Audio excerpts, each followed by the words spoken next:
Hi everyone. In our first class, we started the poem An Introduction by Kamaladas. Let's go through the brief summary of the poem.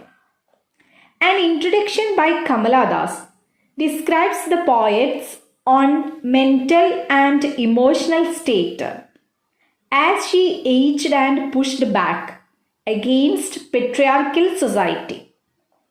An introduction begins with the speaker, thus stating that she knows all the male leaders of India.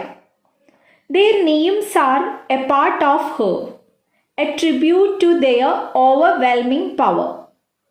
According to the poet, English is her own language because she speaks in it and uses it as a medium to interact with others.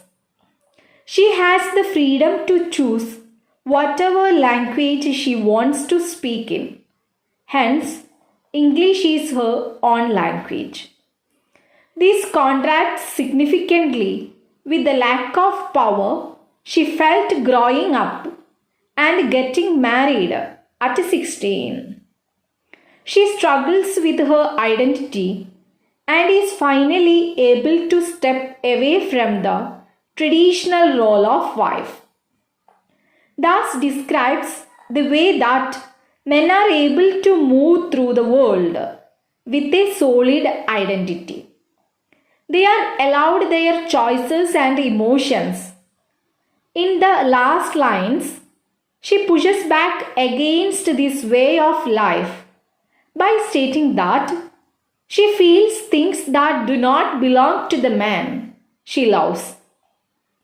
She too can be I. Today we are going to continue the poem. Let's start from 39th line onwards. Let me recite these lines for you. Don't sit on walls or peep in through our lace-draped windows. Be Ami or be Kamala or better still be Madhavikutty. It is time to choose a name, a role. Don't play pretending games. Don't play at schizophrenia or be a nympho. Don't cry embarrassingly loud when jilted in love. I met a man, loved him.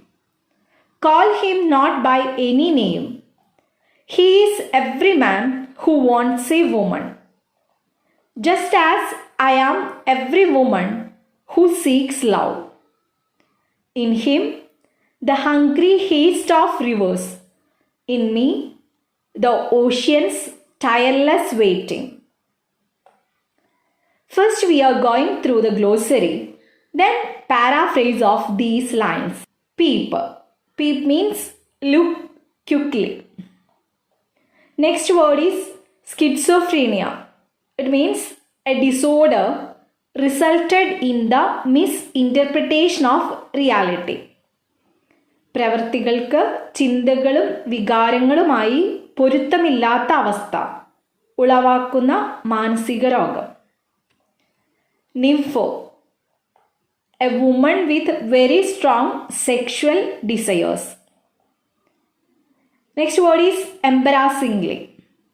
It means causing a feeling of self-conscious confusion and distress.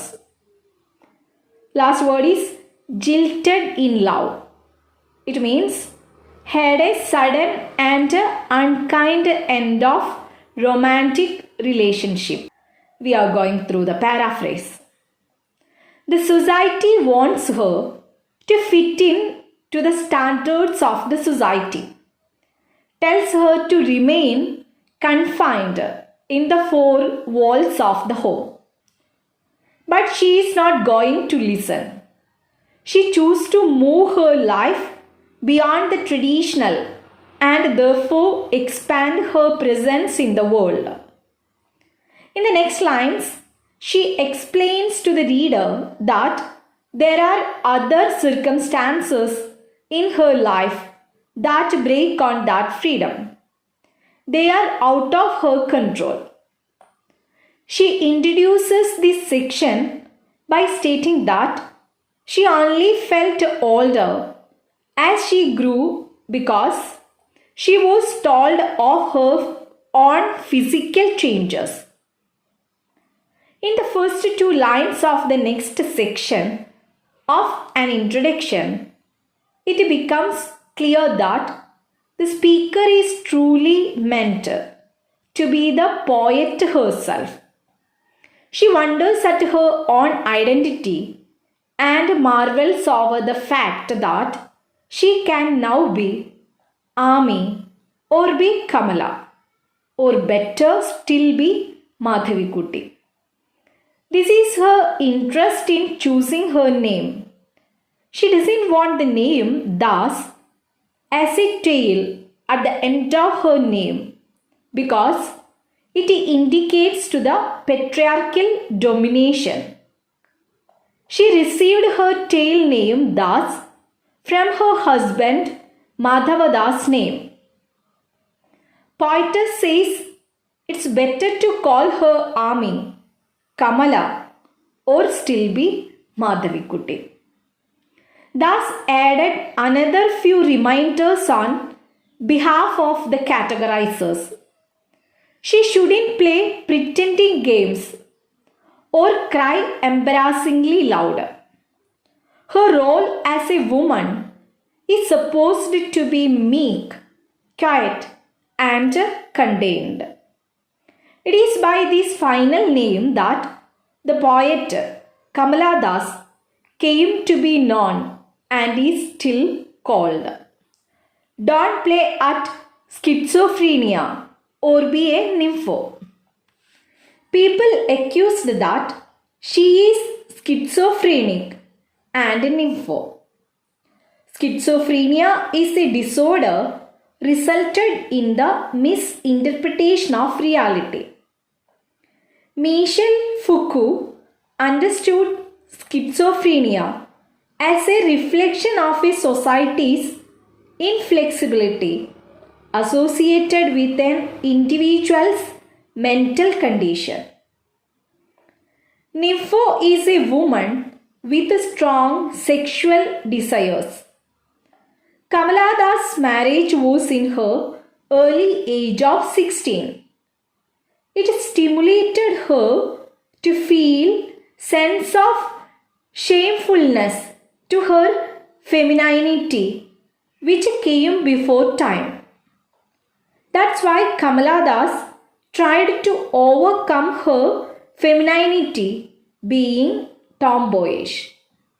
But people looked at this tomboyish appearance as a nympho. In traditional society, women are not allowed to express emotions. I met a man, loved him. Call him not by any name.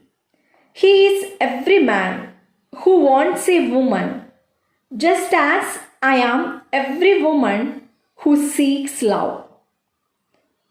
She goes on to describe a time in which she met and loved a man. This person is referred to as man. He is not named. This strips him of some of the agency he is so in control of in the next lines. Additionally, the name is of little importance as he is meant to represent every man in the world who uses women as he pleases. In him, the hungry haste of rivers. In me, the ocean's tireless waiting. The hungry haste of rivers is an image through which the sexual passion is reflected. As river rushes towards oceans for union with the latter, so the lover moves towards the beloved for the fulfillment of his sexual desires. The ocean's tireless waiting is an image through which the beloved's infinite patience for a proper sexual union with her lover is expressed. The ocean here is an objective correlative for beloved's psychic state. Love and sexuality are a strong component in her search for female identity, and the identity consists of polarities. Polarities means differences. I hope all of you have understood these lines. Now we are moving to the next stanza. Who are you? I ask each and everyone. The answer is, it is I. Anywhere and everywhere, I see the one who calls himself I. In this world, he is tightly packed like the sword in its sheath. It is I who drink lonely, drinks at 12 midnight in hotels of strange towns. It is I who laugh. It is I who make love and then feel shame. It is I who lie dying with a rattle in my throat. I am sinner, I am saint. I am the beloved and the betrayed. I have no joys that are not yours, no aches which are not yours. I too call myself I. Let's go through the glossary at first, then paraphrase of these lines. Sheath. It means a close-fitting cover for the blade of a sword. Rattle. A rapid, short, sharp sound. At one point, at the height of her emotions, she asks the man who he is. He replies, it is I. The I represents the agency he has in the world. Men make their own decisions and have the ability to use the pronoun in order to get what they want. Anywhere and everywhere, I see the one who calls himself I in this world. He is tightly packed like the sword in its sheath, and she generalizes herself to the all women who seeks love in their husbands. Poetess seeks love, but husband always stood with an egoistic word I. It stood like a sword in its sheath. It is I who drink lonely, drinks at 12 midnight in hotels of strange towns.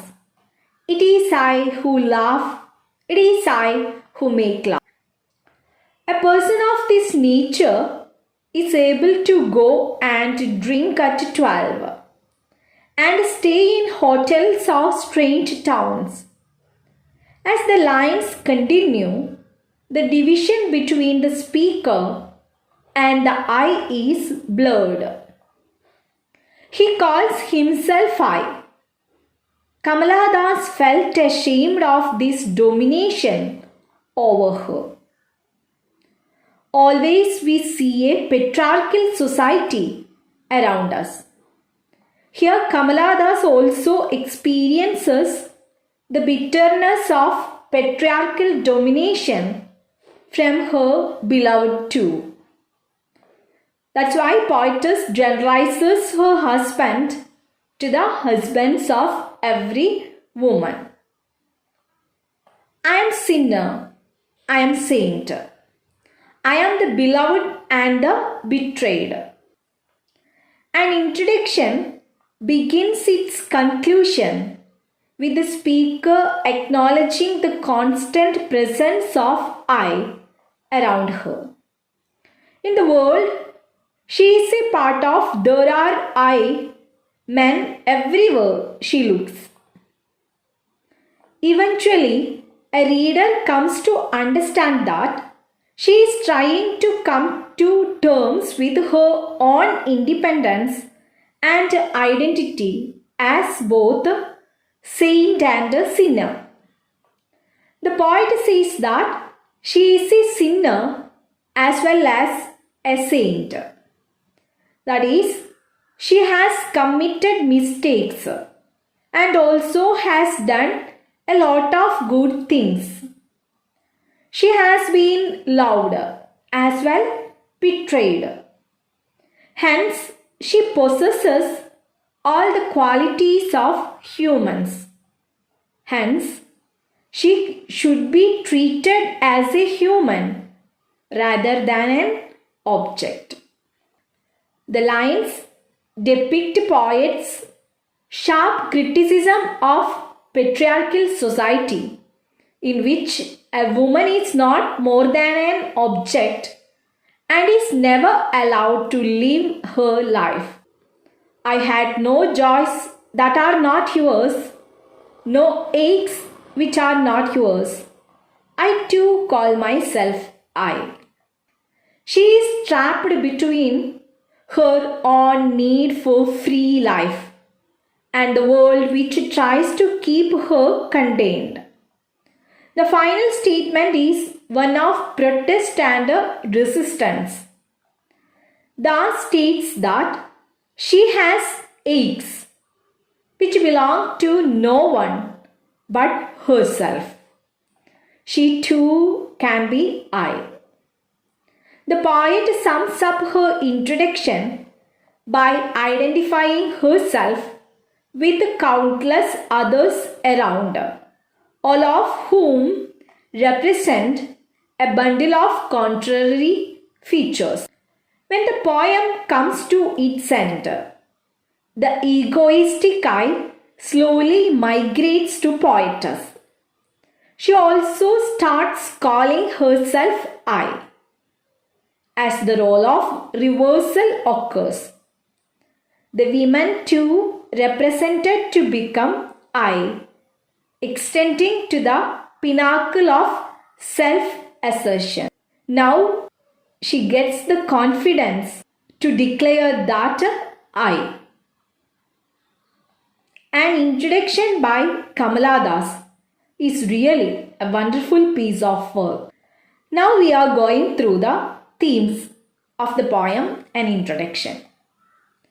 Thus explores powerful themes of feminism or equal rights, freedom and marriage in an introduction.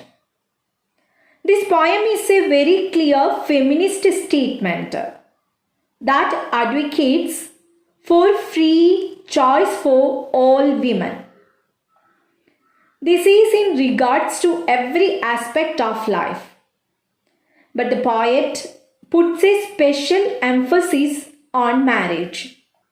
She compares and contrasts the roles of men and women in society and explains for the reader how her life, the rules she is forced to obey, infringe on her freedom. Infringe means break the terms. Readers should be able to ask themselves, while moving through the poem, how, if at all, the things Das is talking about apply to their own life. If nothing matches up, they might ask themselves why, and if some kind of unaddressed or unacknowledged privilege is making their lives better. Let's go through the structure and form. An introduction is a 60-line poem that is contained within a single stanza.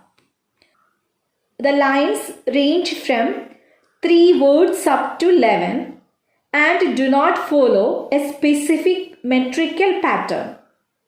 Thus also choose not to use a rhyme scheme. The lines also vary greatly in length and syllable number. This means that the poem is written in free verse. This style of writing allows the poet to explore various structures and make use of more sporadic rhymes. There are several examples of half rhyme and internal rhyme in an introduction. We are going through the literary devices have been used in the poem An Introduction by Kamaladas. Enchantment. I know you are very familiar with enchantment. What is enchantment? It is the continuation of a sentence or clause across a line break. In the poem An Introduction, the sentences continue to several lines. Example, I don't know politics, but I know the names of those in power and can repeat them like days of week or names of months, beginning with Nehru. Next poetic device is repetition. It is the repetition of a word or phrase for effect, two or more times in a speech or written work. Example, the poet repeats the word mine several times to emphasize her right over her body and soul. Similarly, the word language is repeated several times for poetic effect. Next poetic device is anaphora. It is the repeating a sequence of words at the beginnings of neighboring clauses. Example, we find the word I repeated ample of times for emphasis. Similarly, the word be is repeated many times. Next poetic device is allusion. It is the indirect reference to a person, event, or thing or to a part of another text. Example, I know the names of those in power, refers to men who have been ruling India. The language I speak becomes mine, refers to the struggle of women to be treated as human in patriarchal society. He drew a youth of 16 into the bedroom and closed the door, refers to his husband satisfying his lust. Last poetic device is alliteration. Alliteration is the occurrence of the same letter or sound at the beginning of adjacent or closely connected words. Example, very brown, born in Malabar. I think all of you know it well. Kamaladas is a confessional poet. Her poem An Introduction is the best example for her confessional poetry. Then what is confessional poetry? Confessional poetry is a genre of poetry which focuses on the person himself or herself. In other words, it is a poem which is about I.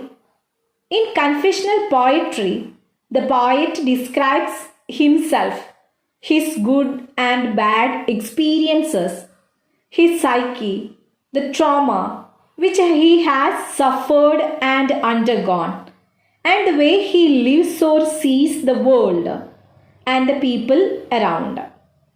The topics of a confessional poetry may range from his childhood experiences to his illness, sexuality, and the desire for suicide. Confessional poetry emerged in United States during 1950s. In India, Kamaladas is considered to be the pioneer of confessional poetry.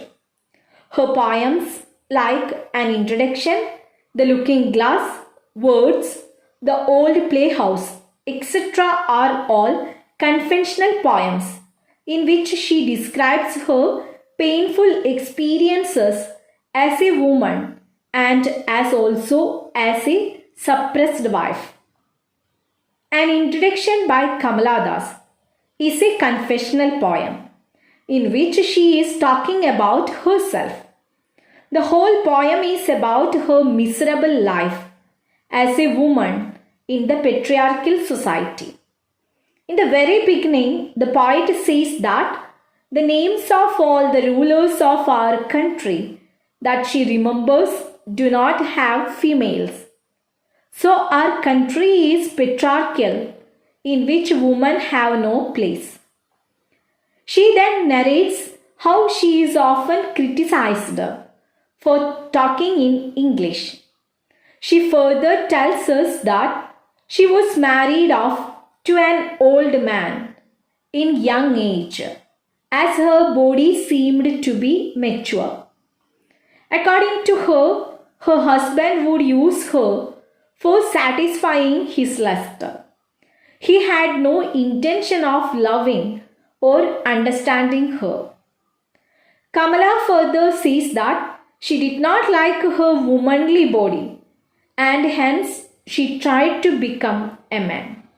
But the society did not accept this and she was criticized for taking on the attire of men.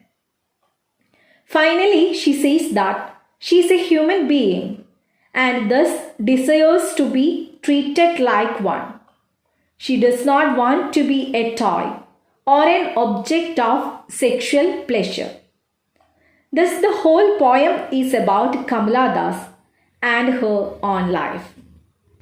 I hope all of you have enjoyed the beautiful and powerful poem An Introduction by Kamaladas. You just try to answer all these questions. How is English Kamaladas' own language in the poem An Introduction? Explain an introduction as an autobiographical poem. In the poem An Introduction, Kamaladas expresses her resentment in being confined to gender roles. Discuss. I am sinner, I am saint, I am the beloved and the betrayed. Explain the phrase. How did she know that she had grown up? How does Kamaladas show self-assertion? What does Kamaladas mean when she says, I know the names of those in power? What does she mean when she says that the medium is not significant? Why does she attribute the term everyman to her husband? I'm sure you can easily find out the answers for all these questions. We will start a new poem in our next class. Take care and stay at home. Thank you.